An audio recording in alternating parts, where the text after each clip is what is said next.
What is going on, Headliner Nation? Welcome to week 6 of Tracking Trends in Fantasy Football. We're going to continue to go through players' performances through the first 5 weeks of the season and try to find out who's trending in the right and wrong direction.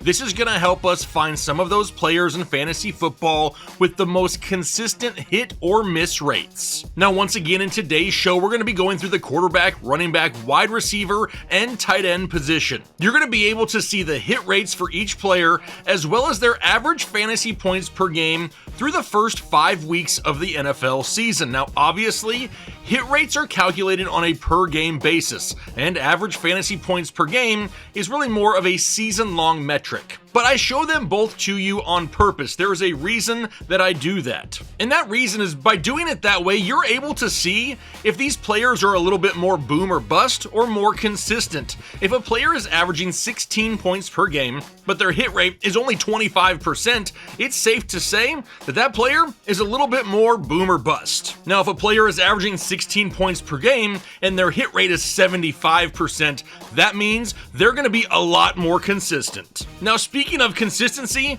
we once again hit our creator pack on Underdog Fantasy in week 5. Thousands of people ended up following that ticket, and if they did, they more than doubled their money, and I love to see that. Now, we're going to be doing that once again this Friday, where I will post a video with my best picks of the week. Be sure to be all signed up on Underdog so you can come play along with us. All you got to do is head over to Underdog Fantasy or download the app. Create a new account using the referral code Headliners when you do so. Then, all you need to do is make the minimum $10 deposit. You'll get all the promos that they'll be offering in week 6. Plus, when you play $5, they're giving you $100 in bonus funds for nothing. Play 5 and get 100 is a no-brainer, but if you really want to dive into this world, then become a channel member right here on YouTube. You'll get access to our Discord where we talk picks all week long. Plus, if you're already in our Discord, you get a huge discount to NextPlay. They hand out even more picks than we do, super high hit rates, and it's cheaper than all the other alternatives. Now, there are links to everything down below in the description. I'll also pin a comment so it's easy to find as well. But okay, let's see how things are looking through the first 5 weeks of the NFL season. We'll start off at the quarterback position, and once again, just to reiterate, I will go through this every single week so people understand. In order to be considered a hit or a miss at the quarterback position, we're looking at 18 fantasy points per game. Anything above that is a hit, below that is a miss. Now let's go ahead and start off in the hot category for the quarterbacks. First, we'll run through them. We'll see if anybody stands out to us. Now on this list for hot starting quarterbacks, we got Josh Allen, Patrick Mahomes, Baker Mayfield, Jalen Hurts, Lamar Jackson, Justin Fields, Caleb Williams, Mac Jones, and Jaden Daniels. Now, the first name that stands out to me has to be Justin Fields. He's averaging 21.6 fantasy points per game and has had a hit rate of 75%.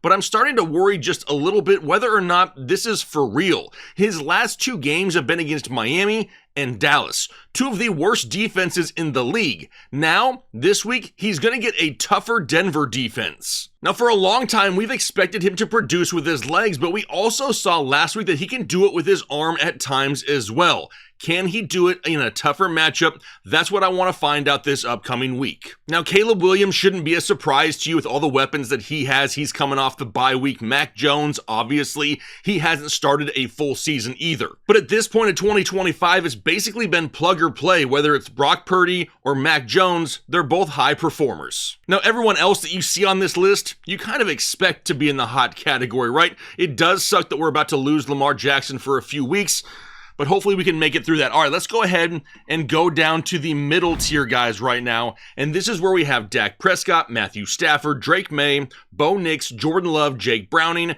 Michael Penix Jr., and Jackson Dart. The first name that stands out to me here has to be Matthew Stafford because he is trending up quickly. He has scored at least 25 fantasy points now in back-to-back games, and now he gets a matchup this week against the banged-up Baltimore defense. With the way that Puka Nacua is looking like damn unstoppable, Devontae Adams out there racking up big receptions, Kyren Williams making big plays, Matthew Stafford's floor has been super safe, but we're seeing the ceiling the last couple weeks. And with a good matchup upcoming against Baltimore, he could find himself in the hot category pretty quickly. As of right now, Matthew Stafford is the lowest owned top 12 quarterback in fantasy football. For a lot of you, he may be on your waiver wire. You may want to check. Now, I know the other two names that a lot of people are going to see here are Drake May and Bo Nix. They are trending the right direction, though. They're really playing good football, but they both have a run game that can soak up touchdowns, and that takes away their ceiling. They have hit in 3 of the 5 games they've played in so far this year, though, and they are trending the right direction. So how about those cold quarterbacks? And we got quite a few. We got Daniel Jones, Justin Herbert, Jared Goff, CJ Stroud, Kyler Murray, Trevor Lawrence, Tua Tagovailoa, Geno Smith, Carson Wentz, Aaron Rodgers, Sam Darnold, Spencer Rattler, Bryce Young, Cam Ward, and Dylan Gabriel. Now, the first name a lot of people will gravitate to is Daniel Jones, but he has now gone 3 straight weeks under 18 fantasy points. The rushing upside has just vanished. He has had 2 yards rushing, yes, just 2 yards rushing or less in 3 of his last 4 games played, and he has failed to throw for at least 250 yards in multiple games this season. If he doesn't rush, we don't see the ceiling, and Jonathan Taylor is just soaking up so much right now. It's hurting the overall top end number for Daniel Jones. Jared Goff is another guy that people will look at here. He's playing really well, but this just shows how much his run game takes away from his ceiling. But it also doesn't help that they blow out opponents pretty frequently in Detroit. Justin Herbert, somewhat shocking, right? There's been some injuries there. His offensive line is not 100% healthy. Now their running game is banged up. Maybe they rely more on the passing game like we saw to start the year, and his own rushing ability. He could be trending up. CJ Stroud, he's really starting to play better as well. His fantasy points per game have increased now for 3 straight weeks. He has back-to-back multi-touchdown games, and he has had at least 20 yards rushing in all but 1 game this year. So that's a slight bump up for his floor. After that, the next biggest surprise, maybe Sam Darnold for me. He has been super consistent this season, averaging over 16 fantasy points per game in 5 games. The problem is, the ceiling isn't very high. He's only gone over 18 fantasy points 1 time this season. So he's literally hovering in that 16 to 17.5 point range almost every single week. Last week was the main difference, right? He finally crossed over that 18 number, and really there's nothing holding him back to where he can't see that number more consistently. Now, given what we've seen the first few weeks of the season, though, no one else here should be a total shock to you. So now let's head over to the running backs. Now, for the running backs, we're going to start off in the hot section. And there's a lot of hot running backs to start the year. Jonathan Taylor, Christian McCaffrey, Bijan Robinson, Jahmyr Gibbs, Devon Achane, Bucky Irving, J.K. Dobbins, Jalen Warren, Javonte Williams, James Cook, Saquon Barkley, Travis Etienne, Cam Scatterboot, Josh Jacobs, Quinshawn Judkins, and even Zach Charbonnet made the hot list somehow. Now, at the top of the list, you expect these guys to be here. How about J.K. Dobbins, though, averaging 13.9 fantasy points per game with a hit rate of 100%? Remember, for a running back to be considered a hit, it's 10 points is the threshold. Anything higher is a hit, anything lower is a miss, and J.K. Dobbins has hit in all 5 games he's played this season. And I was laughed at this offseason when I told a lot of people that J.K. Dobbins had been one of the most consistent running backs in the NFL the last couple years when he was healthy. Now he's out there, he's healthy, he looks great each and every week, and he just fits the Sean Payton offense perfectly. He is on pace for a career year in almost every metric. He's done it in easy matchups, he's done it in tough matchups. At this point, we shouldn't be sitting J.K. Dobbins anywhere in fantasy football. Jalen Warren is another guy. He missed a game. Remember, he was a late scratch in London 2 weeks ago. He's been a guy who's been a consistent performer over that 10-point mark in all of his games as well. Then we get down to guys like Javonte Williams. Javonte Williams may be he's probably one of the biggest surprises in fantasy football this year. The next one I want to talk about, though, is Cam Scatterboot, the rookie running back for the New York Giants. He now has 20-plus touches in back-to-back games. He's had 17 targets over the last 3 weeks, and he is playing so hard that they can't afford to take him off the field. As quickly as he has risen to this point, he could definitely be here to stay. Right now, I'm not overly concerned about Devin Singletary or Tyrone Tracy when he gets healthy. Cam Scatterboot has earned a huge role in this offense weekly. The fact that he barely had a role in week 1 And now we can look at it and say, in 4 of his first 5 games, he's hit at least 10 fantasy points, is nuts. And then Zach Charbonnet is another name that people may be like, really? Yeah, he's a weekly flex option when he's healthy. Now, he has missed some time, but when he's been fully healthy and on the field, he's hit at least 10 fantasy points in 3 of the 4 games he's played. I know it's an absolute nightmare there in that backfield, but both of those guys, Kenneth Walker and Zach Charbonnet, are useful right now in fantasy football, especially with bye weeks and all of the injuries. So now let's move down to the midsection, guys, where we got Kyron Williams, Ashton Genty, Omarion Hampton, David Montgomery, Kenneth Walker, Breece Hall, Chuba Hubbard, and DeAndre Swift. A lot of guys you'd probably expect to be right here in this middle category. Now, obviously, Ashton Genty, after his slow start to the season, he is getting hot and trending up quickly. Omarion Hampton, he was just placed on IR. That sucks for a lot of fantasy football teams, but the other name I want to pay attention to here is Breece Hall. Don't forget that 2 weeks ago, Braylon Allen went down and is going to miss extended time with a knee injury, which means Breece Hall really isn't splitting much in this backfield of the New York Jets. He's going to see big time volume. He's going to get the opportunity to put together some big games. And with that, he has a chance to trend up into the hot category as well. But I really want to go down and focus on the cold starting running backs. And there's quite a few here as well. Guys like Ja'Cory Krosky-Merritt, Derrick Henry, Jordan Mason, Tony Pollard, Alvin Kamara, Rashad White, Nick Chubb, Ramondre Stevenson season, Kareem Hunt, Chase Brown, Woody Marks, RJ Harvey, Travion Henderson, Isaiah Pacheco, Amari DiMercado, and Ollie Gordon. Now for JCM, Bill, Ja'Cory Krosky-Merritt, whatever you want to call him, this kid has played great all year long. The biggest issue has been volume. I'm hoping that the big game that we saw in week 5 is enough to earn him at least, at a minimum, 14 touches a game. If that happens, he will fly up this list each and every week. Now, Derrick Henry, he's a surprise to a lot of people. And with no Lamar Jackson and all the injuries on defense, that is a lot for Derrick Henry to overcome. Teams are just selling out against the run to stop Derrick Henry because they don't believe that Cooper Rush can beat them down the field, and then Cooper Rush can't beat them down the field. But the defense there plays a big part as well. They are so banged up and hurt right now that they are falling behind so quickly, they can't really establish a running game in Baltimore. Now, I know how crazy that sounds. Bad defense, can't run in Baltimore. But that is 2025 in a nutshell. Now, Rashad White's another name that people will look at. He's definitely going to start trending up with the injury to Bucky Irving after what we saw Rashad White do in week 5. And then lastly, Ramondre Stevenson. This dude can get away with anything in this backfield and keep his job. But there's another reason why I wanted to highlight him a little bit. Antonio Gibson is done for the year.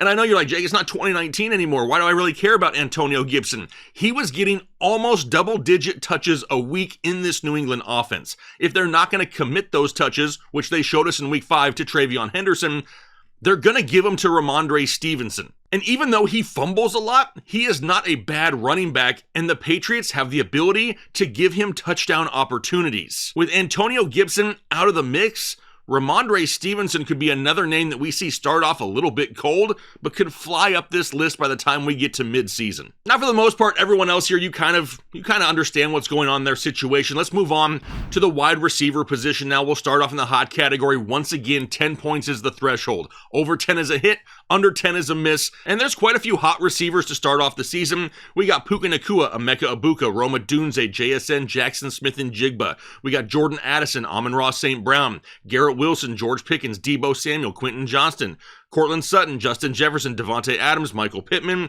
Nico Collins, and DK Metcalf. Now, a lot of guys you would expect, right? Emeka Egbuka, right there near the top, probably not expected in the preseason. At least that's what it looked like when it came to fantasy football ADP. I was trying. I was beating every drum I possibly had. I was screaming on every rooftop that people would let me climb on. Emeka Egbuka was going to be a thing. He is a bigger thing than what I even thought he was going to be. I'm not worried about Mike Evans. I'm not worried about Chris Godwin. I'm not worried about anyone in this offense. Emeka Egbuka is the man in the passing game of Tampa Bay right now. And there's really nothing holding him back from being the man the rest of the season. How about Jordan Addison? Now, obviously, he's only played in 2 games, but he scored double digits in both of those games. George Pickens, he is really taking advantage of the CeeDee Lamb injury. We were kind of worried when Lamb went out, like, is George Pickens going to get his chance finally? Yes, he is, and he's taking advantage of it. He's hit double-digit points now in 4 of the 5 games he's played. Deebo Samuel, with no Terry McLaurin out there, Deebo continues to play well. He should continue to stay hot. How about Devontae Adams? His volume is probably a lot lower than what a lot of people expected it to be, but his yards per route run is ginormous. The guy is racking up yardage in chunks, and that is definitely helping him stay in this hot category as well. Which really only leaves me one more name to mention in this section. It's got to be Quentin Johnston, right? No one on planet Earth expected him to be in the hot category, much less be averaging 14.7 fantasy points and have a hit rate of 80% through 5 weeks. Now, at some point, everyone expects the wheels to fall off and for him to just plummet down the list. But given the injuries to the running game in LA, this could definitely stay. He's not a dink and dunk type receiver. He's getting touchdown opportunities. He's getting big play opportunities. And because of that, he's taking advantage of it, and he's going to probably stay in this hot category, if not super close rest of season. Now, after that, we move down to the mid-section here where we have Keenan Allen, Jalen Waddle, Zay Flowers, Marvin Harrison Jr., Tyquan Thornton, Torrey Horton, Romeo Doubs, Xavier Worthy, and Ricky Pearsall. A lot of guys you would expect to kind of be in this area. Jalen Waddle is a name that I'm watching. With the injury to Tyreek Hill, he could definitely trend up this list pretty quickly. We saw in week 5 he was heavily involved in that offense, and despite a tough matchup going up against Sauce Gardner, he still exploded. How about Marvin Harrison Jr.? They're finally starting to push the ball down the field to Marv, and he's making great contested catches. Now, the volume, still not ideal, but at least we're getting those touchdown opportunities and those deep ball opportunities in Arizona. That could help his floor and really kind of boost up the ceiling a little bit more consistently. Now, guys like Torrey Horton, we've talked about all offseason long. He for sure has an opportunity as the season progresses. A lot of mouths to feed right now in Seattle, but to see him at a 60% hit rate, nobody was expecting that. Definitely something that could continue. Ricky Pearsall just needs to get healthy. Once he gets healthy, he probably climbs back up this list a little bit as well. But now that will take us down to the cold section, and there's a ton of cold wide receiver. I'm sure you feel it in fantasy football right now. Jamar Chase, Trey Tucker, Rashid Shaheed, Stephon Diggs, Teteroa McMillan, Khalil Shakir, Devontae Smith, Marquise Hollywood Brown, Lad McConkey, Alec Eomanor, DeAndre Hopkins, Drake London, Calvin Austin, DJ Moore, Chris Olave, Wan'Dale Robinson, Keon Coleman, Troy Franklin, Jacoby Myers, Brian Thomas Jr., A.J. Brown, Calvin Ridley, T. Higgins, Jameson Williams, Cooper Kupp, Marvin Mims Jr. Holy hell, this list is never ending. Xavier Hutchinson, Josh Downs, Curtis Samuel, Jerry Jeudy, Christian Kirk, Matthew Golden, Travis Hunter, Chris Godwin, Darnell Mooney. I'm not scrolling. That was it. That's the rest of the list, and that's a ton of cold wide receivers. Now, some of these guys, yeah, you probably definitely expect. Now, Jamar Chase just had a huge game in week 5. Can he continue that with Jake Browning? That's going to be super tough, right? This is probably the perfect time to try and sell high on Jamar Chase if you can. Now, if you can't, don't just give him away for peanuts, but let's just hope that he can have one of these bigger games every once in a while and at least win us a couple matchups. Stephon Diggs, he's definitely trending in the right direction. He looked great in week 5. He looks healthy. He looks 100% healthy. And I have no doubt that the way they're going to feed him in this offense after that last game, he's going to fly up this list as well. He could be a pleasant surprise for a lot of people. How about Drake London? He's coming off his best game before the bye week. Now they're coming off the bye week, heading into week 6. If he can come out hot in week 6, there is a strong chance that he can put together a string of games to get him back up inside that hot category. DJ Moore, probably going to stay pretty boom or bust, probably going to stay pretty cold. Rome Odunze has taken over that role in Chicago. After him, Jacoby Myers, even with the injuries to Brock Bowers, doesn't seem to matter. He's not getting enough volume. Brian Thomas Jr. finally looked really good in week 5. Does he see enough volume to get into that hot category, though? Probably not each week. Now, Brenton Strange did suffer an injury. Maybe that leads to a couple more targets going his way. Travis Hunter looked great when he got the opportunity as well. We see Diami Brown back out on the field. Parker Washington is somebody who's acquiring a few targets, and then that running game as well.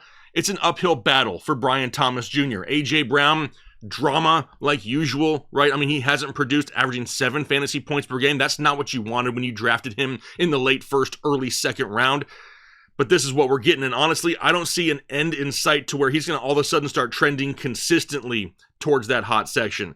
Jameson Williams, always been somewhat boom or bust. People are disappointed with Jameson Williams. I am too, but he's the type of wide receiver that hopefully you drafted and you're not reliant on him. And if you're not reliant on him, hopefully he's not hurting you too bad. Everyone else that we see here on the list, probably expected that they're in the cold category.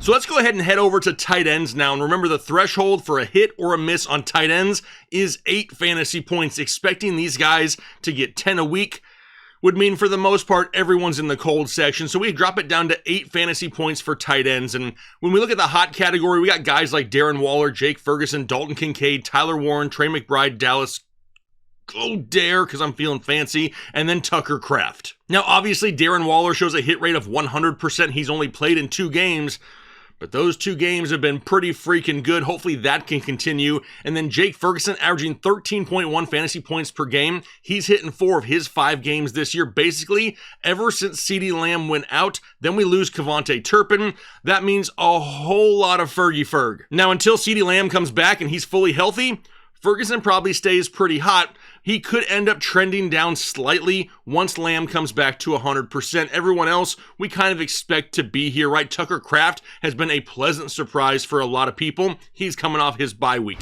But let's go ahead and head down to the midsection here. We got Hunter Henry, Travis Kelce, AJ Barner, Jake Tonjes, Juwan Johnson, and Kyle Pitts. Now, Hunter Henry has been one of the best tight ends in football for multiple weeks. The problem is, it's not always the most consistent. You can see he's averaging over 10 fantasy points per game, but has a hit rate of only 60%. So he's gone over that 8-point mark in 3 of the 5 games this season. And really, that's going to come down to touchdowns, right? When Stephon Diggs has a big game, more than likely Hunter Henry won't. If the running backs soak up a few touchdowns, more than likely Hunter Henry won't get one either. It's going to be somewhat hit or miss. He's more of a safer floor play than a consistent high ceiling play. Now, Kelsey's probably going to stay in this mix as well, especially with Rashee Rice making his way back here shortly. AJ Barner has been playing really well, but Elijah Arroyo is a name we need to watch second half of the season. Jake Tonjes is here. He's going to be losing some volume when George Kittle comes back.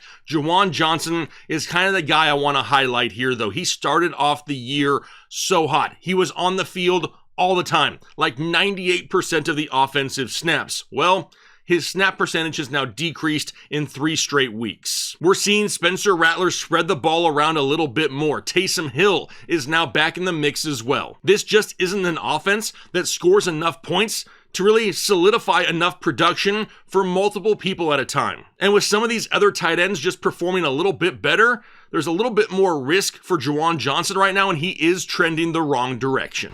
Now, speaking of wrong direction, who are the tight ends in the cold category? We got Sam Laporta, Zach Ertz, Theo Johnson, Harold Fannin Jr., Mason Taylor, Brock Bowers, Jonnu Smith, Mark Andrews, David Njoku, TJ Hawkinson, Brenton Strange, Evan Ingram, Chigakonkwo, Pat Frymuth, Elijah Arroyo, Tyler Higbee, and Isaiah Likely. Now, there are some big name tight ends in this list. Guys like Sam Laporta, Brock Bowers, Mark Andrews, David Njoku, TJ Hawkinson.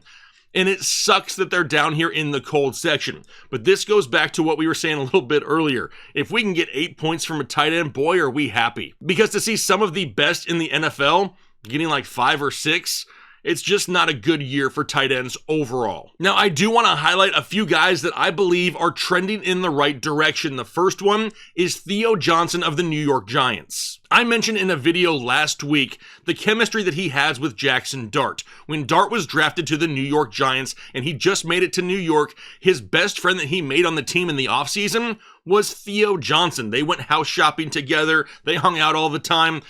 They became really close friends, and that translates on the football field, especially in an offense that isn't overly filled with offensive weapons. The quarterback is going to look for his binky, and right now, his binky is Theo Johnson. He's hit at least 8 fantasy points in back-to-back games ever since who started? Yes, Jackson Dart. So I will not be surprised if he makes his way up this list. Harold Fannin Jr., could he become a thing once again? He was getting so much volume to start the year. Then it kind of tapered off. All of a sudden, Dylan Gabriel becomes the quarterback, and he starts feeding the ball to Harold Fannin again. He's a name to watch. Mason Taylor of the New York Jets. He is officially the number 2 target in this passing offense after Garrett Wilson. He just had 12 targets last week. Now, I'm sorry, if there's a tight end anywhere out there getting close to 10 targets, they have no choice but to trend up this list for sure. Then we have guys like David Njoku. All of a sudden, he's being fed more. Dylan Gabriel as well. Gabriel really leaned on the tight end position.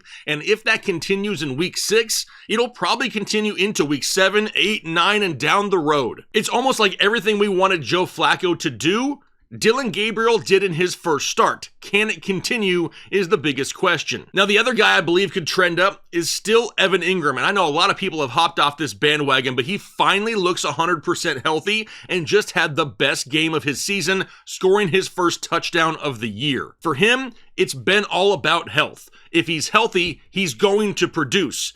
Can he stay healthy is the biggest question mark. Now, obviously, though, when we look at this overall list, there's one name that everybody kind of gravitates to, and it's Brock Bowers, right? And a lot of people are disappointed with Brock Bowers, but he has not been healthy for weeks. It is actually better that he sits out than he goes out and plays horribly. At least we know going into the week that we're not going to have the guy. I would rather know that I'm not going to have a player instead of starting him expecting big time numbers and then getting a horrible game. So we'll watch that injury closely. Hopefully he can start trending up as the season progresses once he gets fully healthy. So there you have your player trends through 5 weeks of the NFL season. We're already starting to identify a few players that we can rely upon more than maybe what we thought we would be able to when we drafted them. And we've identified a few players that just aren't playing that great that we should probably just cut bait with. But let me end it with this. Don't let your personal bias of players affect your fantasy football decision making.